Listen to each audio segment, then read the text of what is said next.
Hello दोस्तों, आप सभी का हमारे यूट्यूब चैनल पर स्वागत है। दोस्तों, आज वीडियो हम बात करेंगे भारत संविधान की अनुसूचियों के बारे में, ठीक है। और साथ में आपको बताएंगे कि शॉर्ट ट्रिक से आप इनको कैसे याद रख सकते हैं। तो दोस्तों चलिए शुरू करते हैं आज का वीडियो। दोस्तों पहले आपको बताते हैं कि भारतीय संविधान जो था आपका मूल संविधान, उसमें आपकी कितनी अनुसूचियाँ थीं। तो दोस्तों मूल संविधान में थी आपकी 8 अनुसूचियाँ, ठीक है। और वर्तमान में कितनी है आपकी? वर्तमान में है आपकी 12 अनुसूचियाँ, यानी कि 4 जो अनुसूचियाँ हैं वो आपकी बाद में जोड़ी गई हैं। कब कब जोड़ी गई हैं आपकी? देखिए, जो आपकी 9वीं अनुसूची थी,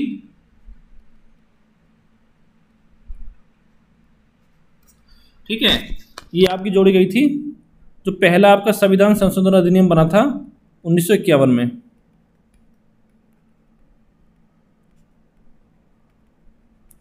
प्रथम संविधान संशोधन अधिनियम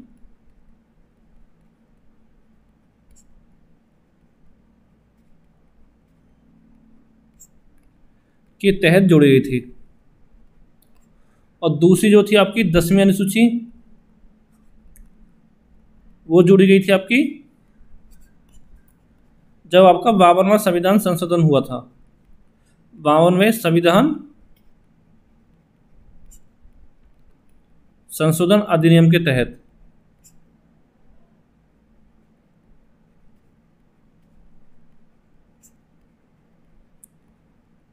ये कब हुआ था आपका 10वां, मतलब 52वां संविधान संशोधन, ये आपका हुआ था 1985 में, ठीक है। ये आपको याद रखना है, कभी कभी एग्जाम में पूछ लिया जाता है आपका ये।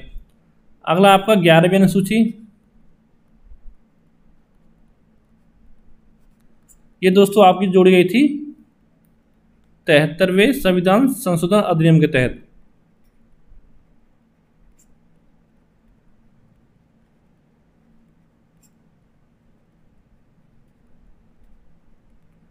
अधिनियम के तहत कब? 1992 में।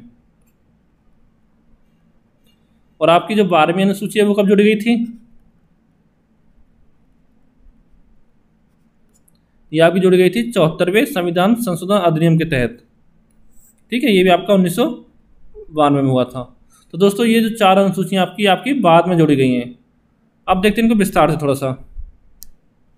तो दोस्तों पहली अनुसूची आपकी राज्य और संघ राज्य क्षेत्रों के नाम, न्यायिक क्षेत्र एवं सीमा का उल्लेख किया गया इसके अंतर्गत आपका, ठीक है। यानी कितने इस समय राज्य हैं भारत में? तो दोस्तों इस समय आपके 28 राज्य हैं। और आपके यूटी कितने, यानी केंद्र शासित प्रदेश, तो वो आपके हैं 8, ठीक है। क्योंकि अभी आपका एक तो लद्दाख और जम्मू कश्मीर बना था आपका कश्मीर, ठीक है। और उसके बाद आपका जो दादर और नगर हवेली था, दादर नगर हवेली, और आपका दमन और दीव। दोस्तों इन दोनों को कंबाइन करके आपका एक कर दिया गया है, ठीक है। तो इस तरह से आपके 8 रह गए। उस पर आपका 7 थे, एक आपका कश्मीर बना था, ठीक है, 8वां, और एक आपका लद्दाख बना था। तो आपके 9 हो गए थे, इन दोनों को मिला दिया तो आपके 8 रह गए वापस। अब देखते हैं दोस्तों, इसमें जो आपका प्रथम अनुसूची है, इसमें आपका आर्टिकल 1 और आर्टिकल 4 का उल्लेख किया गया है, ठीक है, आर्टिकल 4 का। तो दोस्तों आपका आर्टिकल 1 क्या होता है? इसके अंदर आपका आता है संघ का नाम और उसका राज्य क्षेत्र, ठीक है, आर्टिकल 1 के तहत। और आर्टिकल 4 में क्या आएगा आपका? आर्टिकल 4 में ये आपका आर्टिकल 1 हो गया पहला। तो दोस्तों इसमें आपका आता है कि जो आपका आर्टिकल 2 के तहत नए राज्यों का प्रवेश या स्थापना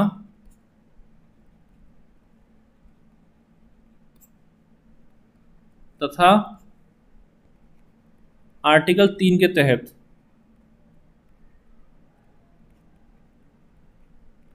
नए राज्यों का निर्माण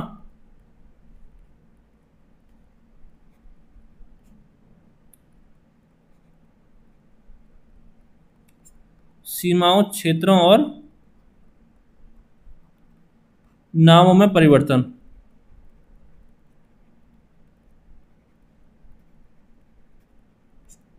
ये दोनों चीज़ दोस्तों आपके आर्टिकल 2 और आर्टिकल 3, ठीक है, ये आपके आर्टिकल 368 के तहत संविधान संशोधन नहीं माने जाएंगे।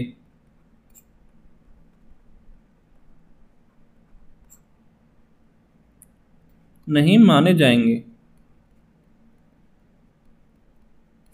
ये दोस्तों आपका आर्टिकल 4 के अंतर्गत आता है, ठीक है। और ये दोस्तों आपका आर्टिकल 2 हो गया, यानी कि नए राज्यों का प्रवेश या स्थापना, ठीक है, यानी कि जो आपका बाहर से कोई राज्य मिला दिया जाए उसमें बाहर सीमा में, तो उसको आपका आर्टिकल 2 के अंतर्गत आता है आपका। और आर्टिकल 3 क्या है आपका, कि इसके तहत आता है आपका कि नए राज्यों के निर्माण, सीमाओं, क्षेत्रों, नामों में परिवर्तन। जैसे कि आपका तेलंगाना बना था आपका 29वां राज्य उस समय 2014 में, ठीक है, इस तरह से जो आता है आपका, तो उसमें आपका आर्टिकल 3 में संशोधन होता है। ये जो आपके आर्टिकल 368 के तहत संविधान संशोधन नहीं माने जाएंगे, ये आपका आर्टिकल 4 कहता है। तो दोस्तों जो आपका इनके नामों में चेंज होता है तो किसके तहत होता है आपका, ये आपका संसद द्वारा, ठीक है, साधारण बहुमत के तहत होता है। ये आपको ध्यान रखना है,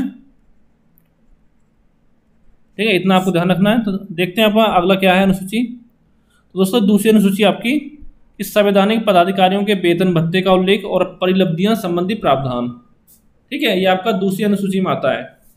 तो दोस्तों यहाँ पे जो परिलब्धियां शब्द यूज हुआ है, ये आपका हुआ है केवल राष्ट्रपति और आपके राज्यपाल के लिए, ठीक है दोस्तों, जो आपका शब्द यूज हुआ परिलब्धियां। और दोस्तों ये आपका संवैधानिक पदाधिकारी के अंतर्गत जो आपके कौन कौन आते हैं, तो देखिए इसमें आपके कौन कौन आते हैं।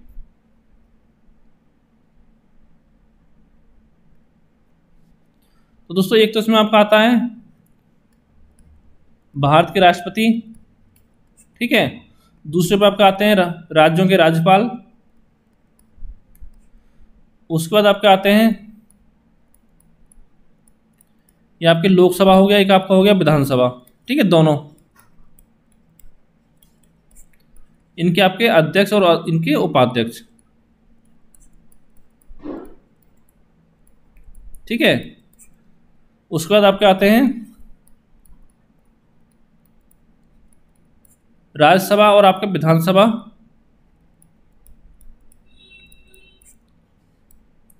के सभापति और उपसभापति,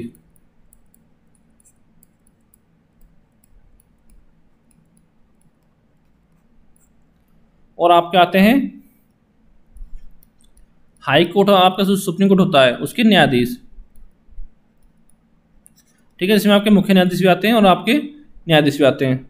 और अगला आपका आता है कैग यानी सीएजी, ये हैं आपके भारत के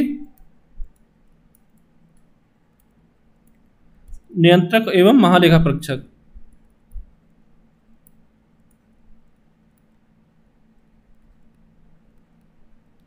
ठीक है दोस्तों, ये आपके संवैधानिक पदाधिकारियों के अंतर्गत आते हैं सब। अब देखते हैं हम जो आपकी तीसरी अनुसूची उसमें क्या होता है। और दोस्तों एक आपको याद रखना है यहाँ पे कि जो आपका उपराष्ट्रपति होता है, ठीक है, तो जो उसको वेतन भत्ता मिलता है उसको राज्यसभा के सभापति के रूप में मिलता है, ठीक है, क्योंकि राज्यसभा सभापति जो होता है आपका उपराष्ट्रपति होता है, और उपराष्ट्रपति के लिए अलग से संविधान में कोई मतलब जिक्र नहीं किया गया उसके वेतन भत्ते का, ये आपको ध्यान रखना है। अगला आपका तीसरी अनुसूची, तो इसमें दे रखा है विभिन्न उम्मीदवारों द्वारा ली गई शपथ का प्रावधान। तो जितने भी आपके उम्मीदवार होते हैं वो सब आपका शपथ लेते हैं इसके तहत आपका, ठीक है, शपथ का प्रावधान है तीसरी अनुसूची में। तो जो आपके उम्मीदवार है उसमें आपके कौन कौन आते हैं, ये भी आपको ध्यान रखना है। तो देखिए दोस्तों आपको जो उम्मीदवार में आते हैं आपके पहले आते हैं संघ और राज्यों के मंत्री,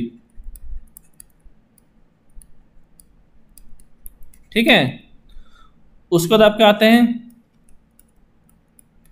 संसद और आपकी राज्य विधानमंडल,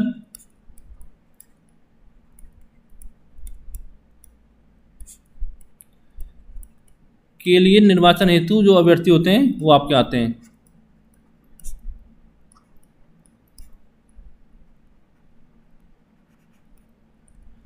तीसरे आपके आते हैं संसद एवं आपके राज्य विधानमंडल,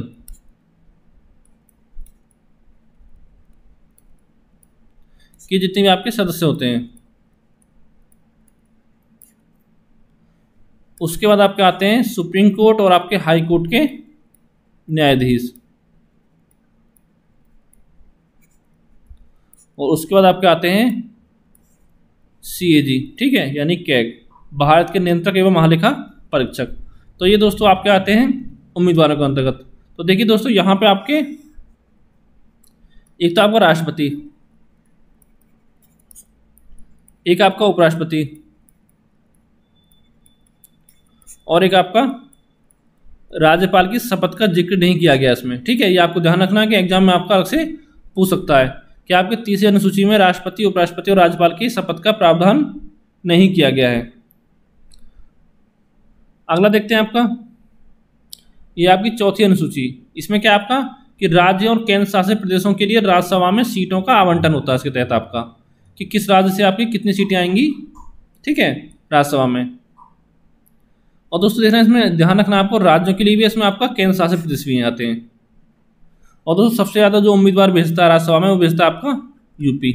तो यूपी अगर आप कोई एग्जाम देते हैं तो उसको याद रखना आपको कितने भेजता है, 31, ठीक है। अगली आपकी 5वीं अनुसूची। तो इसमें आपके अनुसूचित और जनजातीय क्षेत्रों के प्रशासन तथा नियंत्रण के बारे में उपबंध किया गया है, जिसमें आपके 4 स्टेटों को नाम नहीं आता है इसमें। एक तो असम, मेघालय,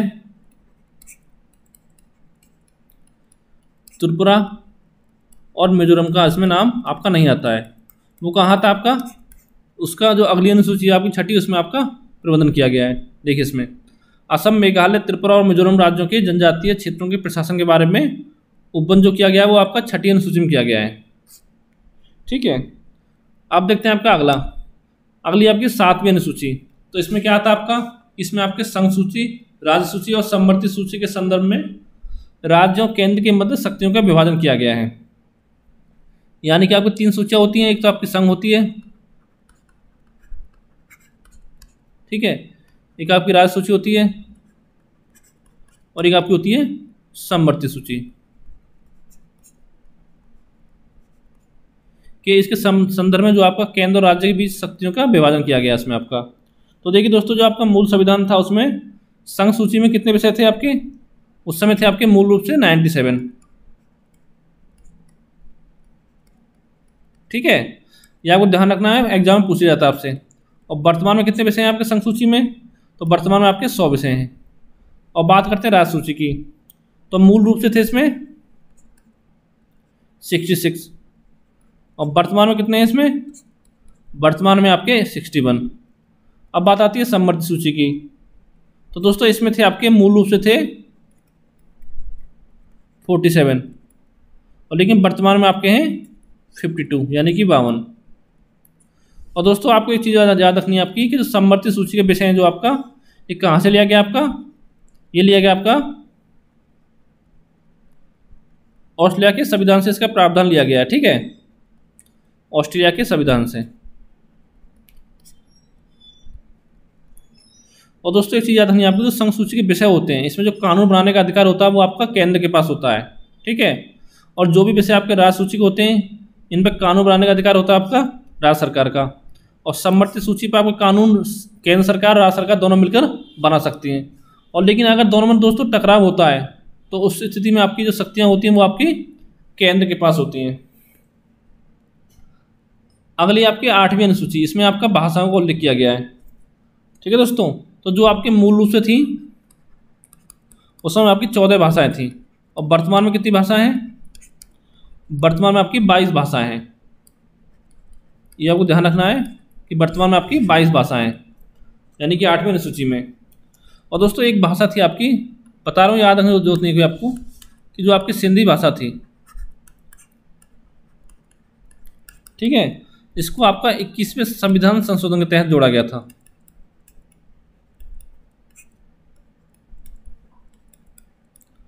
संशोधन के तहत। और कब जोड़ा गया था, ये जोड़ा गया था आपका 1967 में। और आपकी एक भाषा थी कोंकणी, मणिपुरी और आपका नेपाली।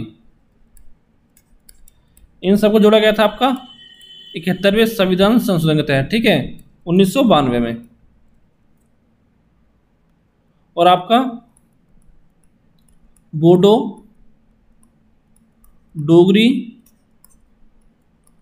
मैथिली और आपका संथाली, इन भाषा का जोड़ा गया था 2003 में, यानी कि 92वें संविधान संशोधन के तहत, संशोधन अधिनियम के तहत, ठीक है, ये आपको ध्यान रखना है। और दोस्तों इन 22 भाषाओं में आपकी जो अंग्रेजी भाषा है वो इसमें आपकी शामिल नहीं है। अगला आपका आता है नवीं अनुसूची, जो कि आपकी 1951 में जोड़ी गई थी, ठीक है, यानी कि प्रथम संविधान संशोधन अधिनियम के तहत। इसमें आपका भूमि सुधार से संबंधित है आपकी अनुसूची, ठीक है। जो दोस्तों इसकी आपका मकसद था नवीं अनुसूची जोड़ने का, जो मेन मकसद था इसका था आपका कि भूमि सुधार से जुड़े जो कानून थे आपके, ठीक है, उनको न्यायिक समीक्षा से बचाना था आपका, और दूसरा आपका जमींदारी प्रथा को समाप्त करना था, जो इसका मेन उद्देश्य था, जमींदारी प्रथा को समाप्त करना।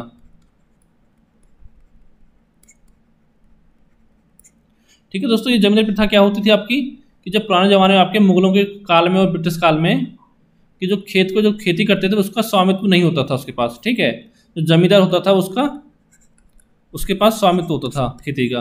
तो जो उसमें खेती करता था फसल की, तो उससे बहुत ही ज़्यादा मात्रा में आपका कर वसूलते थे, ठीक है। तो इसको देश में आज़ादी के बाद इसको बंद कर दिया गया। और इसमें दोस्तों एक प्रावधान किया गया था आपका कि जितने भी आपके विषय थे इसके में नवीं अनुसूची में, ठीक है, कि उनको न्यायिक समीक्षा नहीं की जा सकती थी, उनकी न्यायिक समीक्षा नहीं की जा सकती थी पहले, ठीक है। लेकिन एक आपका केस था बामन राव केस, ठीक है, मामला जो था 1981 के तहत, इसमें आपका क्या प्रावधान किया गया था आपका कि आपका 1973 के बाद, यानी 1973 24 अप्रैल 1973 के बाद, ठीक है, कि जो आपकी नवीं अनुसूची है इसमें आपका इसकी न्यायिक समीक्षा की जा सकती है, ठीक है। ये आपका प्रावधान किया गया था 24 अप्रैल 1973 के बाद, किस मामले में, बामन राव मामले में। अगला देखते हैं आपका, अगला आपका 10वीं अनुसूची, यानी कि दल बदल संबंधी प्रावधान। ये दोस्तों आपके 10वीं अनुसूची में किया गया था, और कब किया गया था ये आपका 52वें संविधान संशोधन अधिनियम के तहत, ठीक है।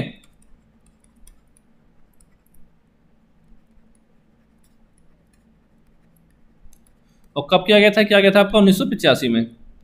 और दोस्तों उस समय आपका क्या होता था कि जो आपके चुनाव वगैरह होते थे तो उसमें किसी पार्टी को आपका पूर्ण बहुमत नहीं मिलता था, तो जो कुछ वैसे थे आपके लोग खड़े चुनाव के लड़ते थे अपने, ठीक है, तो उसमें क्या करते थे वो उसके बाद आपका दूसरी पार्टी ज्वाइन कर लेते थे, फिर तीसरी पार्टी ज्वाइन कर लेते थे, ठीक है।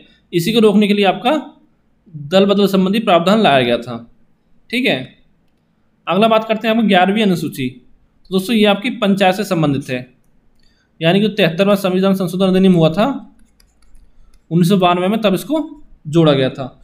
और दोस्तों एक चीज़ आपको ध्यान रखनी है कि इसमें जो आपके विषय थे पंचायत संबंधी, आपके टोटल 29 विषय थे, ठीक है।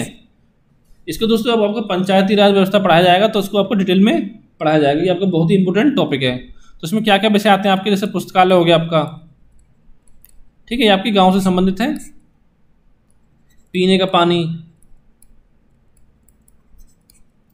ठीक है, ईंधन हो गया, पशु चारा हो गया, ये सभी विषय आपके इसमें आते थे। अब देखते हैं हम अगला कि आपकी 12वीं अनुसूची नगर प्रशासन से संबंधित, यानी कि आपकी शहरी व्यवस्था से संबंधित थी। इसमें टोटल थे आपके 18 विषय, और ये कब जोड़ा गया आपका 74वें संविधान संशोधन अधिनियम के तहत, ये भी आपका 1992 में जोड़ा गया था। अब दोस्तों देखते हैं इनको याद करने के आप किस तरह से इनको आप याद रख सकते हैं, उनकी ट्रिक। तो देखिए दोस्तों, पहले आपको याद रखना है कि मान लीजिए अगर आपके यहाँ पे कोई आता है, ठीक है, तो पहले आप गांव जो शहर जहाँ रहते हो वो देखेगा आपका।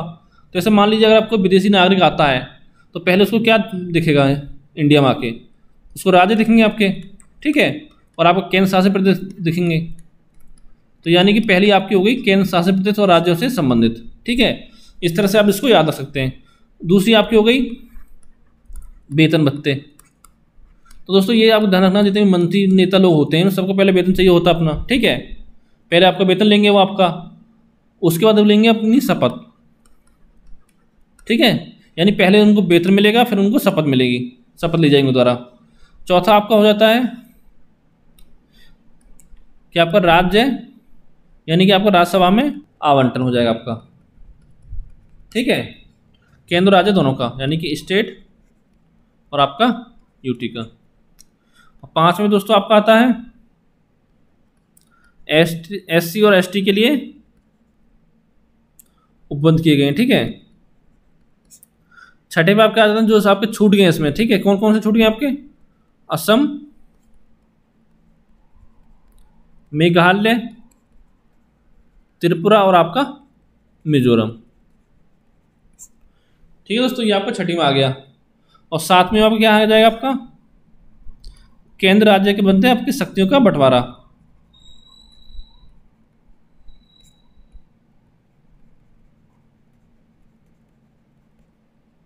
शक्तियों का आवंटन, ठीक है। इसमें आपके 3 विषय आते हैं, संघ सूची, राज्य सूची और आपका समवर्ती सूची। तो दोस्तों इसको समवर्ती सूची से आप याद रख सकते हैं, क्योंकि 6 से आपका 7 होता है और आपका 7वां है, ठीक है। इस तरह से आप याद रख सकते हैं। 8 में आपकी आ जाएंगी भाषा। तो ये दोस्तों आपकी होगी जो मूल संविधान में जितनी आपकी अनुसूचियां थी, उसके बचती हैं आपकी 4, यानी कि 9वीं बचती है आपकी। 9वीं में क्या है आपका? भूमि सुधार, ठीक है। जैसे याद रख सकते हैं आपको, जैसे आपका बंटवारा हुआ था इंडिया पाकिस्तान का, तो आपका भूमि का ध्यान रखा गया था, ठीक है। कुछ भूमि आपकी पाकिस्तान चली गई थी, आप इस तरह से याद रख सकते हैं इसको। और 10वें में क्या था आपका? जैसे 10 हो गया आपका, जैसे आपका दल बदल हो गया, ठीक है। इस तरह से याद रख सकते हैं आपका। और 11वां आपका पंचायत से संबंधित है, और आपका 12वां नगर पालिका से, ठीक है दोस्तों। और दोस्तों उम्मीद करता हूँ आपको वीडियो अच्छा लगा होगा। अगर दोस्तों आपको वीडियो पसंद आया तो लाइक करें, कमेंट करें और अपने दोस्तों के साथ ज़्यादा से ज़्यादा शेयर करें। तो यहाँ पे आपको डेली लगातार शाम को 6 बजे